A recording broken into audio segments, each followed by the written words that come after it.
오늘 이렇게 복된 주일 이렇게 하나님 앞에 나오신 우리 성도님들, 그리고 매번 인사드리지만 또 경상에서 또 가정에서 예배하시는 우리 모든 성도님들, 하나님께서 참 오늘도 성령의 바람 불게 하시고 마음의 은혜를 더하시기를 소원을 드립니다. 우리 옆에 분들과 인사 나누고 나서 함께 우리 일부 예배를 드리도록 하겠습니다. 반갑습니다. 네, 반갑습니다.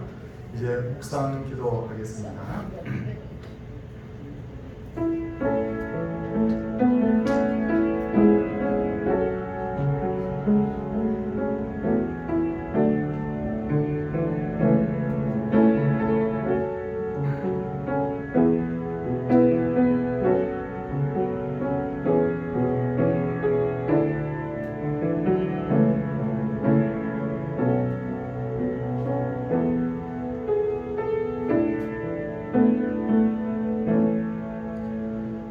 사도신경으로 우리의 신앙을 고백하겠습니다.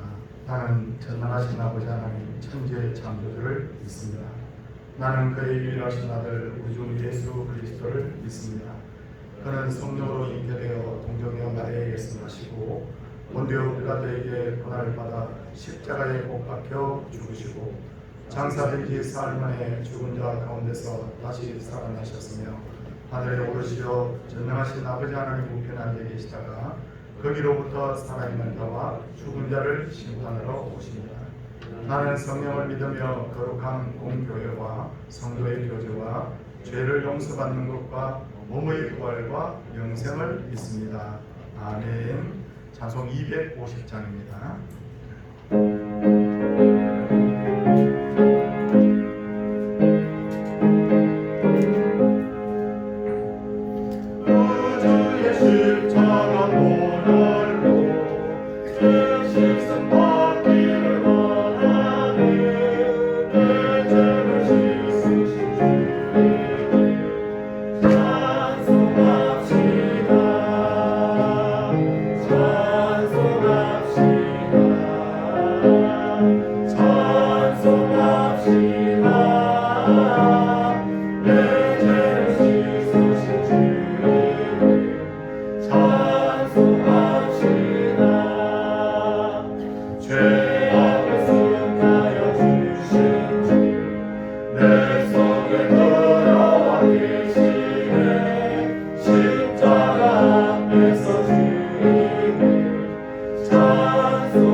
기도할 때 문길상 집사님께서 기도 인도하시겠습니다.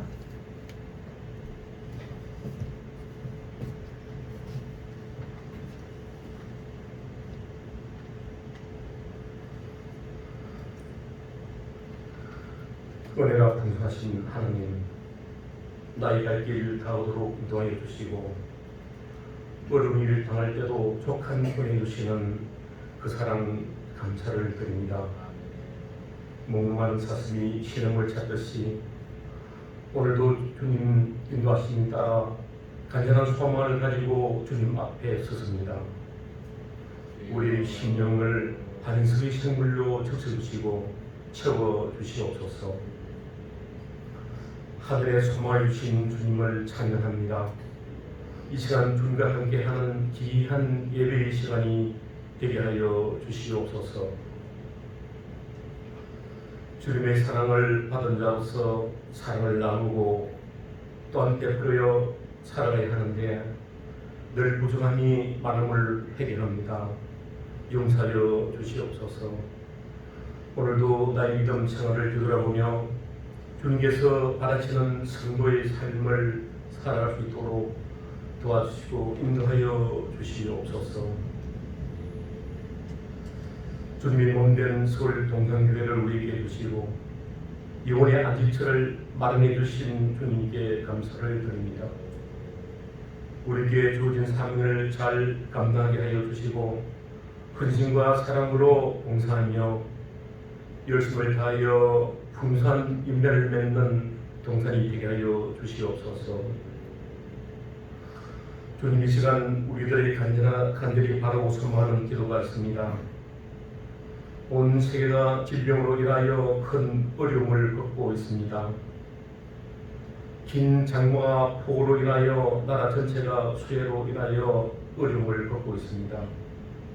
주님, 우리들의 허물을 용서하시고 불쌍히 여기시어 회복의 은총을 주시옵소서. 병으로 힘들어하는 한우들 주님 능력의 손으로 치유의 은총을 내려 주시옵소서. 하나님께서 주시는 위로와 평안으로 회복될 수 있도록 주님 도와주시옵소서. 열과신 성도님들 건강 지켜주시고 하나님께서 주시는 위로의 복을 하루하루 받아들이는 기쁨의 삶이 되게 하여 주시옵소서. 어려운 일을 당하면서 그동안 자유로운 활동이 얼마나 감사한 은혜인지 알게 하여 주시고 지금까지 우리에게 베풀어 주신 하나님의 은혜가 얼마나 큰지 깨닫게 해 주시니 감사를 드립니다. 주어지는 시간 귀하게 사용할 수 있는 헌신의 믿음을 주시옵소서. 주신 모든 것 감사하는 감사의 마음을 주시옵소서. 주님, 코로나를 대체할 수 있는 완전한 백신과 치료제가 속히 만들어져 이 질병이 완전히 소멸되어 사회적 활동이 자유로워지며 제하여 주시고 교회의 모든 일정이 회복되고 모든 사명을 감당할 수 있도록 주님 도와주시옵소서. 이 시간 드리는 예배가 생명이 부른되시는 하나님을 높이 찬양하며 큰 기쁨으로 드리는 예배가 되게 하여 주시옵소서. 말씀을 전하시는 목사님 능력 주셔서 우리에게 필요한 하나님의 말씀을 전하실 때 그 말씀에 은혜 받아 심령의 새로움을 입는 우리 모두가 되게 하여 주시옵소서. 감사를 드리고 모든 말씀 우리 주 예수 그리스도 이름으로 기도드렸나이다. 아멘.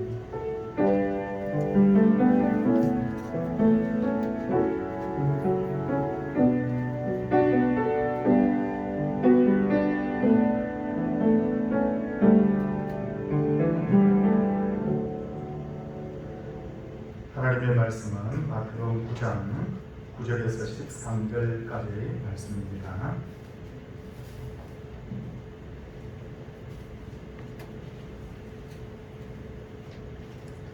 예수께서 그곳을 떠나 지나가시다가 마태라는 사람이 세관에 앉아 있는 것을 보시고 이르시되 나를 따르라 하시니 일어나 따르니라.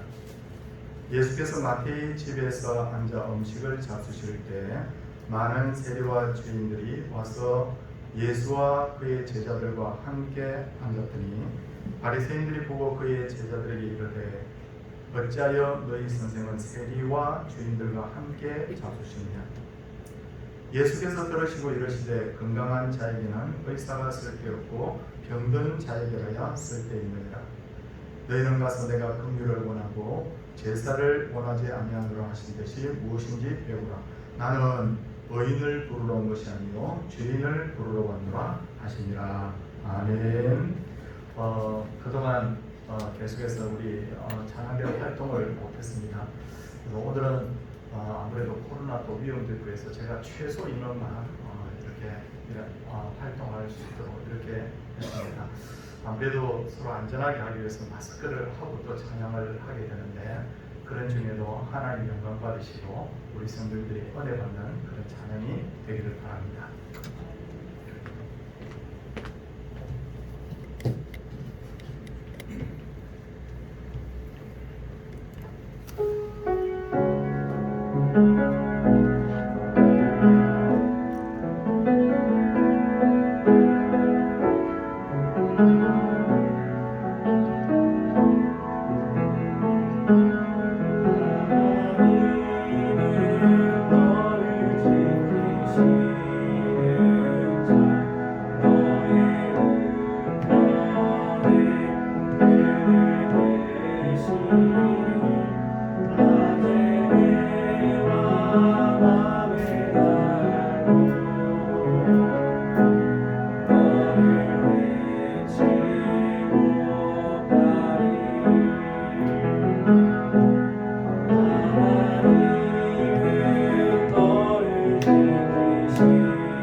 정말 수고 많았습니다. 귀한 찬양 하나님께서 받으신 분이 있습니다. 예수님 당시에는 유대인들이 세 가지 직업을 가진 사람을 정오하고 배척을 했는데 첫째는 강도, 그리고 둘째는 장녀, 그리고 셋째는 세리였습니다.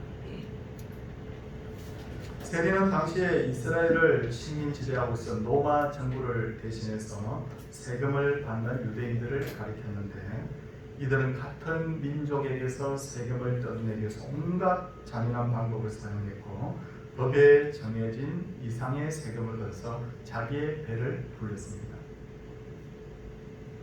그래서 유대인들은 죄인하면 강도, 장야 더불어서 세리를 떠올릴 정도였는데 오늘 본문을 보면 예수님이 세리 마태의 집에 들어가서 식사를 하는 것을 본 바리새인들이 예수님의 제자들에게 뭐라고 말하느냐면 11절 말씀을 보면 뭐라고 말합니까? 너희 선생은 세리와 죄인들과 함께 잡수시느냐라고 그렇게 말하는 것을 볼 수가 있어요. 성도님들, 세리와 죄인들이라는 말에서 중간에 와라는 말이 있지 않습니까? 와. 이 와라는 말은 접속사인데 헬라로는 카이라고 그렇게 합니다. 세리, 죄인, 그리고 카이, 그 다음에 세리 혹은 카이, 죄인 이렇게 되는 거예요.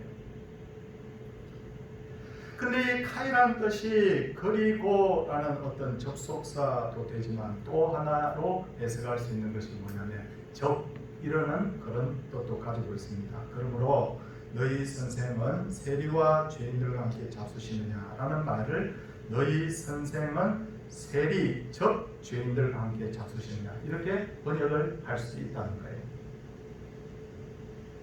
제가 왜 이렇게 번역할 수 있다라고 말씀을 드렸냐면 그만큼 세리는 곧 바로 죄인과 동급으로 취급이 되었다는 것을 제가 설명을 하기 위해서입니다. 하지만 그렇다고 해서 세리를 아무나 할 수 있는 것은 아니었습니다. 세리에게는 특별한 재능이 필요했는데 첫째는 사람들로부터 돈을 잘 받아낼 수 있는 능력이 있어야 돼요. 그리고 두 번째는 그 돈을 잘 관리할 수 있는 능력이 있어야 되고 세 번째는 로마 정부에 협력할 수 있는 어떤 정치적 수완과 바로 마음이 필요했습니다. 그러므로 세리 마태는 지금으로 어떤 평가를 하게 되면 제법 똑똑하고 정치적 수완이 뛰어났던 사람이라는 것을 알 수가 있어요. 하지만 평생을 돈을 위해서 살던 마태였지만 예수님을 만난 후에 그의 인생이 변화되기 시작합니다. 그리고 그는 결단을 하고 어느 날부터 예수님의 제자가 되었습니다. 그리고 지금까지 하던 세리의 일을 버렸습니다. 하루아침에 실업자가 된 거예요. 그렇다면 우리도 예수님의 제자가 되기 위해서 마태처럼 세상의 직업을 버려야 되는 거예요. 어떤 이단들은 이렇게 이야기합니다. 신앙생활을 제대로 하려면 지금까지 해오던 세상의 일을 다 버려야 된다. 그러나 분명한 것은 예수님을 영접한 후에도 우리는 여전히 직장을 다녀야 하고 또 돈벌이를 할 수 있고 마땅해야 됩니다. 그런데도 왜 마태의 경우에는 예수님을 만난 후에 자신의 직업을 버렸을까요? 그 이유는 앞서도 말씀드렸지만 그것이 옳지 않은 일이었기 때문입니다. 성경들 세리가 어떤 사람이라고 했습니까? 세금을 받는다는 명목하에 사람을 괴롭힌 사람. 세리가 어떤 사람입니까? 대부분의 세리들은 부당한 방법으로 이익을 취해서 부자가 되었던 사람들입니다. 그들은 한마디로 말하면 허가 받은 도둑들이었다. 그래서 예수의 제자가 되기로 결단한 이 마태는 그 일을 그만둘 수밖에 없었던 거예요. 그러고 나서 마태는 다시는 돈과 관련된 일을 하지 않았던 것으로 보입니다. 마태는 예수님의 제자들 중에 돈에 대해서 제일 잘 아는 사람이었습니다. 예수님의 제자들 중에 마태보다 돈을 더 잘 관리할 수 있는 능력이 있었던 사람이 없었습니다. 그런데도 불구하고 예수님 일행의 여행 경비가 성경에 나오죠. 그런데 그 여행 경비마저도 가룟 유다가 관리했지 마태는 그 일에 조금 더 관여하지 않았어요. 제가 성경을 일일이 다 확인을 해보니까요, 세리 마태는 거의 존재감이 없는 제자예요. 마태가 무슨 일을 했다고 하는 내용은 오늘 성경 이거 하나밖에 없고요. 그 다음에는 그냥 마태라는 이름이 그냥 성경에 서너 번 더 등장하는 정도. 그만큼 그는 존재감이 없는 제자로 살았습니다. 그렇다면 왜 마태는 자신이 제일 잘할 수 있는 돈과 관련된 일을 하지 않았을까? 아니, 전에는 내가 부당한 방법으로 돈을 거뒀기 때문에 그 일은 할 수 없지만 선하게 얼마든지 이 능력을 사용할 수도 있지 않습니까? 그런데도 불구하고 그가 더 이상 돈과 관련된 일을 하지 않았던 것은 아마도 확실한 과거의 청산을 생각을 했던 것 같아요. 가령 알코올 중독자가 있습니다. 예수 믿은 후로부터 그는 술을 끊었어요. 그런데 몇 년 동안 술을 끊었던 그가 포도주 한 잔이면 어느 날 괜찮겠지. 내가 와인 한 잔 정도 마신다고 해서 뭔가 문제가 있겠어? 아니 맥주 한 잔 정도 마시는 게 뭐가 문제가 되겠어? 알코올 중독자가 다시 알코올 중독자가 되는 가장 큰 예가 바로 이런 경우라는 거예요. 마태는 어떤 이유에서든지 돈과 관련된 일을 하게 되면 돈의 유혹을 받을 수밖에 없게 돼요. 내가 근본적으로 돈을 좋아한다는 것을 자기 자신이 너무나도 잘 알고 있었기 때문에 그는 돈과 관련된 일만큼은 아마 하지 않으려고 했던 것 같습니다. 그렇다면 우리도 마태처럼 잘못된 과거와의 완전한 단절을 위해서 어떻게 하는 것이 좋을까요? 제일 첫 번째 우리가 해야 될 것은 자신의 가장 약한 부분이 무엇인지를 제대로 아는 게 중요해요. 성도들, 내가 정말 약한 부분이 뭘까에 대해서 한번 생각해 보셨습니까? 생각해 보시면요, 어떤 분들은 내가 참 다른 것은 몰라도 내가 이성에 약한 부분이 있는 분이 있어요. 근데 어떤 분들은 이렇게 합니다. 과도하게 뭔가 아끼고, 그래서 나는 물질을 너무 물질에, 나는 물질 문제에 있어서만큼은 내가 이상하게 관리가 잘 안 되는 사람이 있어요. 어떤 사람은 절제하지 못하는 사람이 있는가 하면 어떤 사람은 게으른 사람이 있고요. 또 어떤 사람은 나는 일이 조금만 잘 되면 마음이 교만해지는 사람이 있어요. 근데 어떤 사람은 이렇게 지켜보면 감정 조절이 잘 안 되는 사람이 있어요. 똑같은 말을 해도 이렇게 할 수도 있는데도 불구하고 나도 모르게 자꾸만 화를 내는 그런 사람도 있습니다. 생각해 보면 우리에게는 이런 약점들이 한두 가지 정도는 얼마든지 있을 수 있어요. 남이 나를 보면 그 약점들이 잘 보입니다. 아, 저 사람은 저런 약점이 있구나. 근데 내가 나를 보면 잘 보이지 않습니다. 내가 그래? 난 안 그런 것 같은데? 그렇다는 거예요. 그러기에 우리가 과거의 온전한 청산을 위해서는 제일 첫 번째 해야 될 것이 기도하면서 내가 가진 약점이 뭔가를 객관적으로 바라보는 것. 이게 첫 번째예요. 두 번째, 우리가 과거의 잘못으로부터 완전한 청산을 하려고 하면 그것은 그것과 결별한 후에는 다시는 그것을 흉내내지 말아야 돼요. 하나님께서 데살로니가 전서 5장 22절에 뭐라고 말씀하셨습니까? 악은 어떤 모양이라도 버리라. 사람의 몸이 마음을 따라가는 것이 원칙이지만 때로는 그와 반대로 마음이 몸을 따라갈 때도 있습니다. 어떤 분이 그렇게 말하더군요. 연기자가 돼가지고요, 계속해서 악역을 하고 계속해서 화내는 역을 하고 그렇게 하니까 자기도 모르게 자꾸 말하는 것이나 그런 것이 자꾸만 그렇게 따라가더라고요. 그리고 과거의 잘못된 습관을 청산하려면 의미 있고 좋은 습관들로 새롭게 자신을 채워가야 돼요. 예를 들어서 퇴근을 할 때 늘 술 한잔 하던 버릇이 있다고 생각해 보십시오. 그는 어느 날부터 신앙생활을 하고 이제 새로운 삶을 살기로 작정을 했습니다. 근데 과연 그게 오래 갈까요? 내가 외롭거나 내가 괴로운 날에는 뭐가 제일 먼저 생각나느냐면 자기도 모르게 바로 술이 생각나는 거예요.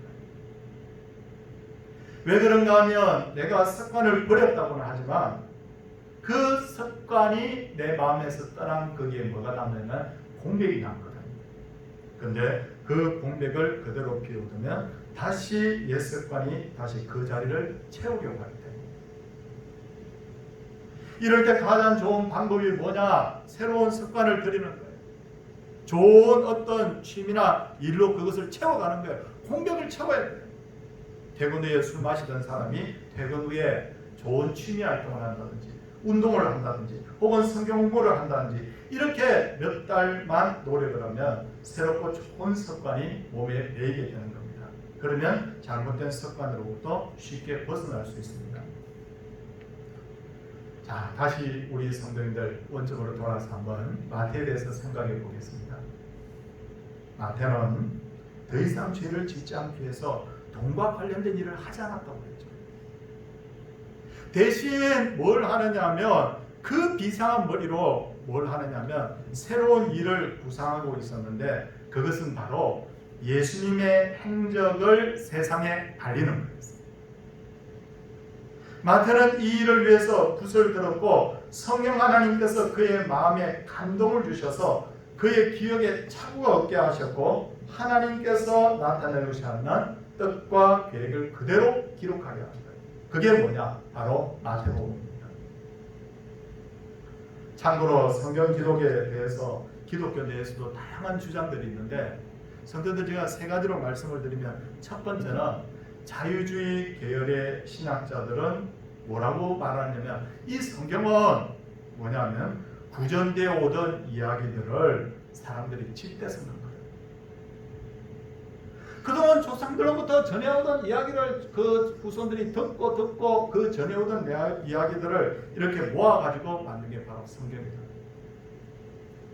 다시 말해서 성경은 순전히 사람이 기록한 책이기 때문에 오류도 있고 잘못된 주장을 하는 부분도 있다는 거예요. 그 사람들의 주장. 그러다 보니 그 사람들은 뭐라고 주장하느냐면요. 성경은 하나님의 말씀도 섞여 있지만 사람의 어떤 그런 생각들도 섞여 있다는 거예요.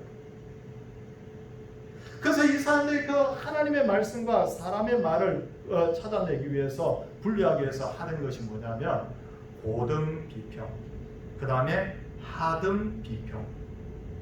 거기에 대해서는 자세하게 제가 설명을 드리지 않겠습니다만 그게 근본적으로 뭐냐면 하나님의 말씀과 사람의 말을 이걸 분리를 할 수 있다고 생각합니다. 이게 바로 자유주의 계열의 신학자들이 성경에 대해서 바라보는 견해예요. 근데 아주 보수적인 신앙을 가진 사람들은 뭐냐면 어떤 생각을 하냐면 그와 반대로 성경을 뭐라고 생각하냐면 축자 영감되었다 그렇게 해요. 축자 영감되었다는 것은 뭐냐면 하나님께서 성경 기록자에게 성경을 불러줬다. 한자 한자. 혹은 하나님께서 성경 기록자를 로봇처럼 사용하셔서 성경을 기록했다는 거예요. 제가 어렸을 때 중고등부 이렇게 다닐 때 우리가 어른들로부터 교육을 받으면서 많이 들었던 것 중에 하나가 뭐냐면 이 축자 영감이라는 거예요. 그때는 그걸 주장하시는 분들이 많았어요. 그런데 셋째로 성경 기록에 대해서 마지막으로 뭐냐면 유기적 영감을 주장하는 분들이 있습니다. 이는 성령 하나님께서 성경을 기록하는 사람의 마음에 뭘 줬느냐? 감동을 줬다. 하지만 감동을 줬지만 하나님께서 말씀하고자 하는 내용이 실수가 없도록 하나님께서 다 그 마음을 제어하셨던 거예요. 그러다 보니 성경을 보면 복음의 내용은 같지만 성경마다 기록자의 개성이 그대로 드러나게 하십니다. 제가 두 가지만 말씀드리면요. 예수님의 행적을 기록한 분 중에 누가라는 분이 있어요. 이 누가의 직업이 뭐냐? 의사입니다. 그래서 우리도 흔히 시내 다니다 보면 누가병원, 누가 정형외과 뭐 이런 게 많이 있어요. 누가가 의사였습니다. 근데 누가는 이 성경을 기록하는데 똑같은 내용을 기록하는데 의학 용어를 씁니다. 제가 몇 가지만 소개를 드리면요. 뭐냐면 누가복음 1장 24절에 보니까 잉태되었다. 이게 의학 용어로 되어 있어요. 또 누가복음 1장 41절에 보니까 아이가 복중에서 뛰놀더라. 뛰놀다라 이 말이 의학용어로 태동을 나타냅니다. 흔히 쓰는 단어가 아니에요. 그리고 누가복음 8장 44절에 보니까 혈류증이 즉시 그쳤더라. 우리말로 번역할 때 그냥 그쳤다 그러는데 이게 원어로 찾아보면 이게 의학용어로 되어 있습니다. 그리고 누가복음 10장 34절에 보니까 기름과 포도주를 그 상처를 그 상처에 붓고 싸매고, 이게 뭐냐면 다 의료 행위를 할 때 다 하는 모습으로 그대로 기록되어 있어요. 상처에다가 붓고 싸매고. 똑같은 어떤 복음을 전하면서 왜 의학용어가 많이 등장하느냐? 그건 성령께서 그 마음에 감동하셨지만 이 누가라는 사람이 의사였던 것이 그대로 드러나는 거예요. 그렇다면 바울의 경우는 어떤가? 바울의 경우는 두 가지 어떤 지적 배경이 있었어요. 하나는 뭐냐면 그는 율법자였다. 율법사였다. 바리새인이었다. 그리고 그는 헬라 철학에 굉장히 뛰어난 견해가 있었다. 그러다 보니까 이 바울이 기록한 성경들을 보면 어떻게 되어 있느냐면 구약과 철학적 용어를 아주 미묘하게 사용해서 그가 복음을 설명하고 있는 걸 알 수 있어요. 그래서 바울의 그 성경들은 굉장히 지적 깊이가 있어요. 디모데후서 3장 16절이 뭐라고 말하고 있습니까? 모든 성경은 하나님의 뭐로 됐다고요? 감동으로 됐다. 우리는 뭘 믿느냐면 바로 유기적 영감. 하나님께서 성경으로 감동하셨지만 기록자의 개성이 그대로 드러나는 것. 이걸 우리가 지금 믿고 있습니다. 마태의 경우에도 하나님의 감동을 받아서 성경 기록했죠. 근데 이 마태는 자기 나름의 고유의 방법으로 이 복음을 설명했는데, 마태는 뭡니까? 똑똑한 사람이에요. 이 사람은 어떻게 이 복음을 설명하느냐면 구약의 많은 구절들을 인용해서 이 복음을 설명하는 거예요. 특히나 마태가 기록한 마태복음을 보면 유대인들은 모세오경이 뭡니까? 창세기, 출애굽기, 레위기, 민수기, 신명기를 모세의 5편 설교라고 그렇게 생각하고 있었습니다. 근데 마태는요, 마태복음을 보면 마태는 그 마태복음에다가 예수님의 5편의 설교를 거기다가 실었어요. 예수님의 5편의 설교, 첫 번째 설교가 뭡니까? 마태복음 5장부터 7장까지 나오는 산상설교 아시죠? 두 번째는 뭡니까? 바로 마태복음 10장에 나오는 제자 파송 설교, 13장에 천국 비유 설교, 18장은 제자는 어떻게 살아야 되는가에 제자도에 관한 설교, 그리고 24장, 25장에 보니까 종말에 대한 설교. 왜 마태가 이렇게 했느냐면 바로 모세오경과 이 바로 예수님의 생애를 기록한 이 마태복음을 바로 동등된 것으로 주장하기 위해서입니다.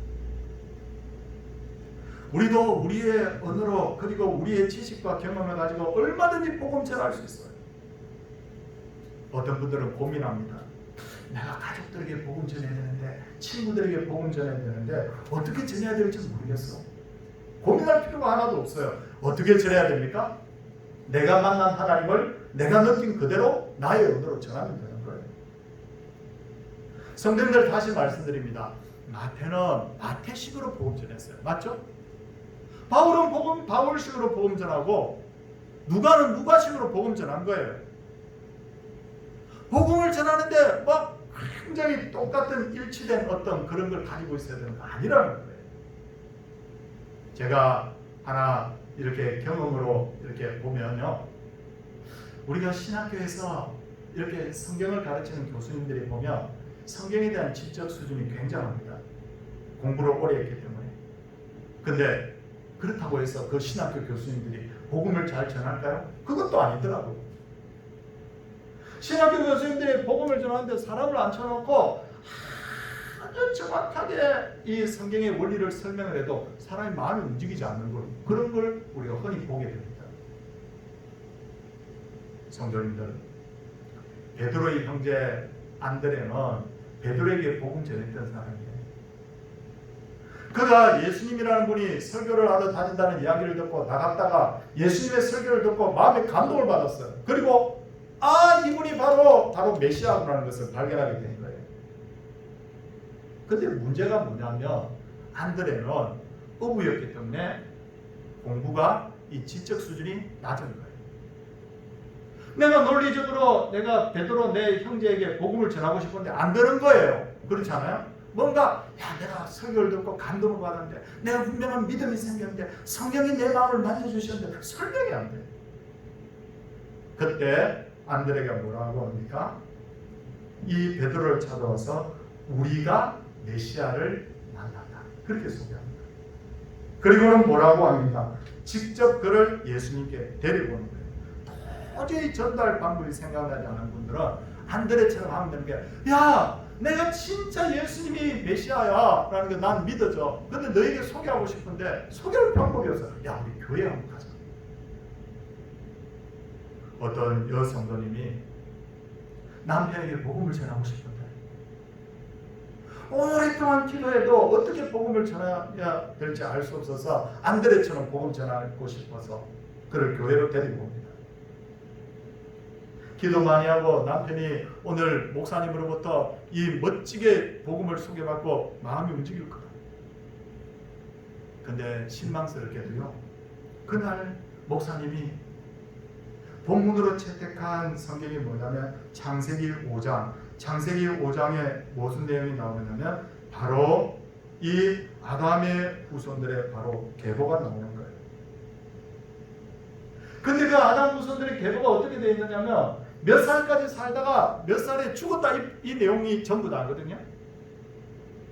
이 여자분이 막 원망이 되는 거예요. 내가 그동안 얼마나 애를 써서 남편을 여기까지 데리고 왔는데 하나님이 원망이 되고 목사님이 원망이 되는 거예요. 근데 그 예배를 드리고 나가면서 남편이 예수 믿겠다는 거예요. 부인이 너무 의아했어요. 내 남편이 왜? 오늘 특별한 설교 내용이 없었는데 왜? 남편이 이렇게 말합니다.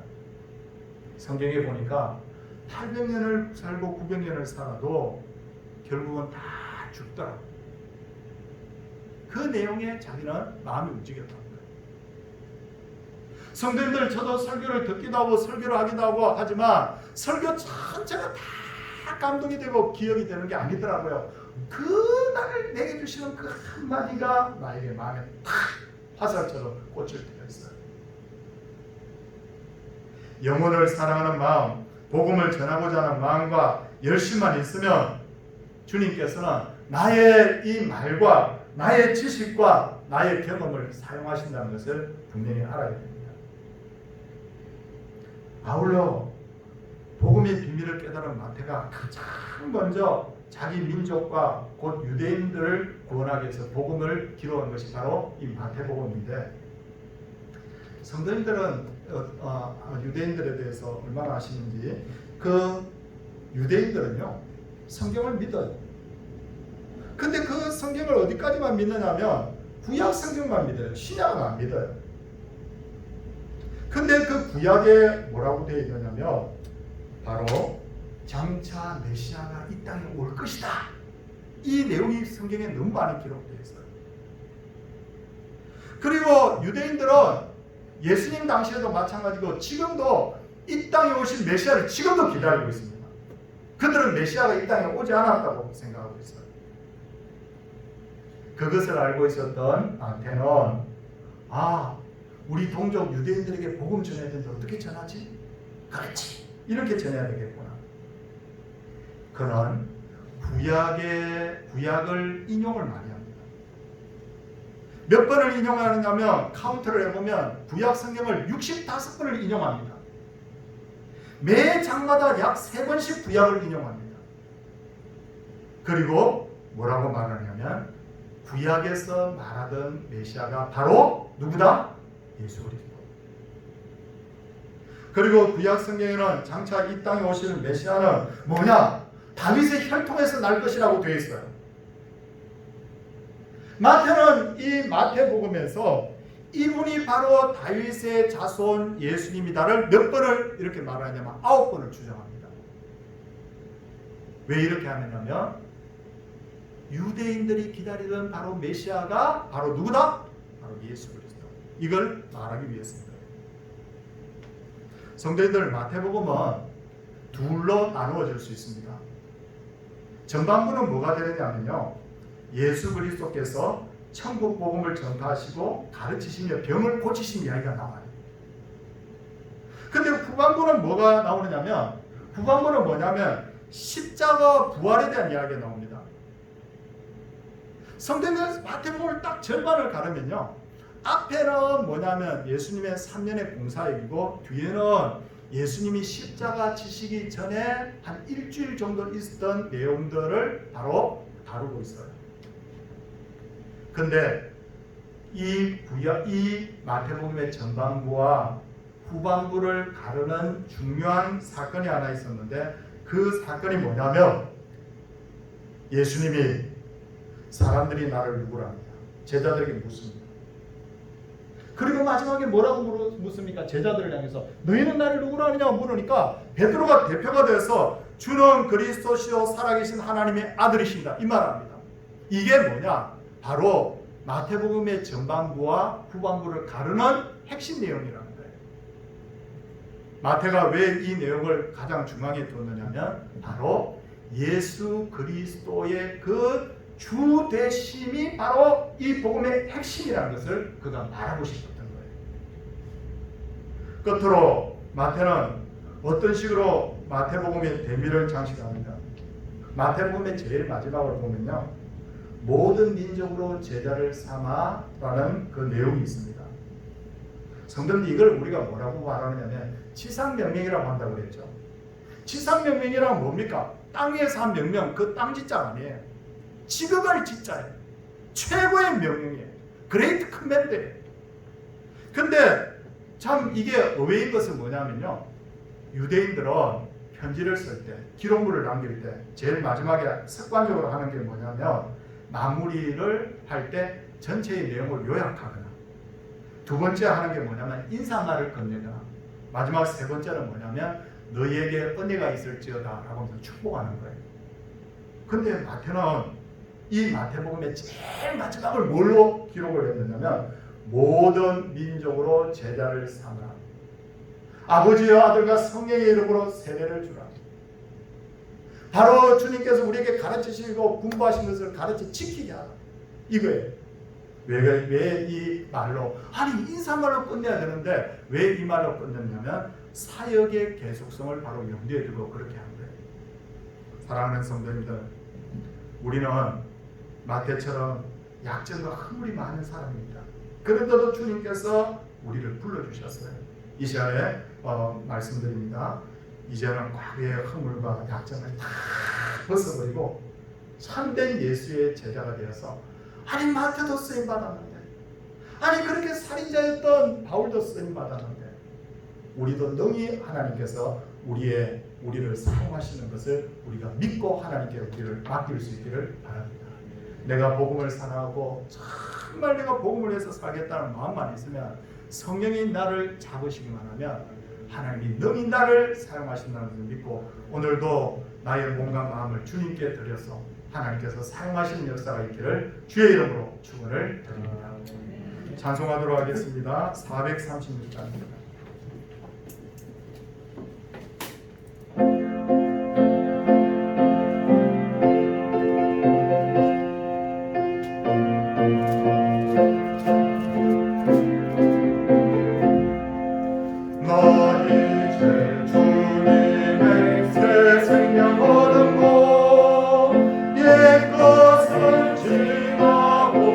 세상 이루나 그 생각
진정으로 기도해 주시기를 부탁드립니다. 사랑이 많으신 하나님, 평생을 돈밖에 모르던 돈을 최고의 가치로 여기며 살았던 마태였지만 주님께서 그를 제자로 부르셨을 때 그의 또 다른 제명을 사용하셔서 이 위대한 복음 마태복음을 성령의 감동으로 기록하게 하셨습니다. 여기에 나와 있는 우리 성도님들 다 허물이 있고 과거가 있고 죄가 있고 하나님 약점들이 있습니다. 하나님 이 부분들로부터 우리가 자유할 수 있도록 결별할 수 있도록 해주시고 아울러서 우리가 가진 이 재능들을 하나님께서 사용하셔서 하나님의 영광을 드러내시고 하나님의 나라를 위해서 우리가 쓰임받도록 우리의 마음을 주장하여 주시옵소서. 사랑해 주님, 이 시간에 은혜를 구합니다. 하나님이여, 우리의 남은 인생길을 하나님께서 인도해 주셔야만 됩니다. 아버지 하나님, 지식이 있다고 많은 재능이 있다고 쓰임받는 것이 아닌 것을 알고 하나님 앞에 은혜를 구하오니 하나님, 우리가 은혜인 사람들이 되게 하옵소서. 주님, 이 시간에도 남상은 집사님을 위해서 기도합니다. 하나님, 불쌍히 여겨 주시옵소서. 긍휼히 여겨 주시옵소서. 그 병든 몸을 꼭 주여 만져 주시옵소서. 암으로 투병 중인 분들이 계십니다. 하나님 노안으로, 하나님 만취병으로 고생하시는 분들이 계십니다. 그들과 그의 가족들을 하나님께서 위로해 주시고 마다 기도하는 우리의 기도를 들으시사 하나님의 기적의 역사가 나타나게 하여 주옵소서. 주님, 우리의 자녀들을 위하여 기도합니다. 내 힘으로, 내 생각대로 자녀들이 클 수가 없습니다. 은혜의 사람으로 기도합니다. 우리의 자녀들이 은혜를 떠나지 않는 자녀들 되게 하여 주시고 범사에 하나님 경외하는 자녀들 되게 하옵소서. 하나님, 코로나 어려움 중에도 성도들의 건강을 주님 지켜주시고 오늘도 귀한 11조를 드리며 감사의 물 드리며 주정의 물 주 앞에 드린 성길들이 주 앞에 다 기억하신 바 되며 그 하늘 창구와 땅의 창구가 차고 넘치게 하옵소서. 은혜인 사람으로 살아가게 하여 주옵소서. 은혜 떠나면 아무것도 아닌 것을 날마다 깨닫게 하여 주시옵소서. 하나님 앞에 우리가 늘 견대한 마음으로 서기를 원하고 주 예수 그리스도의 은혜와 하나님의 사랑과 성령의 감화 교통하신 역사가 주의 백성들이 이제로부터 영원토록 함께 있을지어다. 아멘.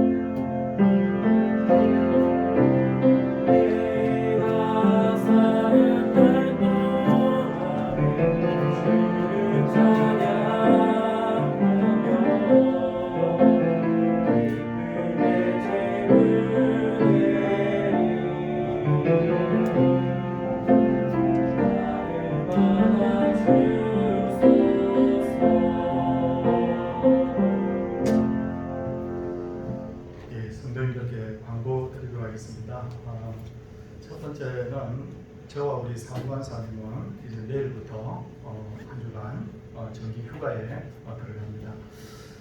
잘 다녀올 수 있도록 해주시고 저도 저희 어머님을 뵙지 못한 지가 너무 오래됐어요. 코로나 때문에 면회가 안 됐는데 이렇게 이제 유리를 가운데 놓고 이렇게 전화로 면회가 된다고 해서 이번 휴가 때 다녀올 생각입니다. 성도들, 저희 어머니를 위해서도 기도를 부탁을 드립니다. 두 번째는요, 우리 박찬희 권사님이 지금 병원에 계속 계시지 않습니까? 근데 이번 수요일 날 또 암으로 수술을 하신다고 해요. 그래서 우리 성도님들께 제가 광고를 드립니다. 면회가 안 됩니다, 지금. 그런데 우리 성도님들께서 꼭 기도해 주시기를 제가 부탁을 드리도록 그렇게 하겠습니다. 그리고 또 하나 광고는 우리 남상은 집사님 위해서 집중적으로 좀 기도를 부탁드리도록 하겠습니다. 감사한 것은 우리 신현신 권사님이나 우리 권진수 집사님 몸이 많이 좋아지셨어요. 근데 우리 남상은 집사님은 지금 좀 기도가, 집중 기도가 많이 필요한 그런 상황입니다. 그래서 우리 성도님들께서 다른 환우들을 위해서도 많이 기도해 주셔야 되지만 우리 남 집사님을 위해서 저도 요즘 집중해서 기도하고 있는데 성도님들의 기도를 꼭 부탁을 드리도록 그렇게 하겠습니다. 오늘 날씨가 참 좋습니다. 이제 장마가 거의 끝난 것 같은데 우리 성도님들 마음에 은혜가 있기를 원합니다. 옆에 분들과 인사하도록 하겠습니다. 할렐루야.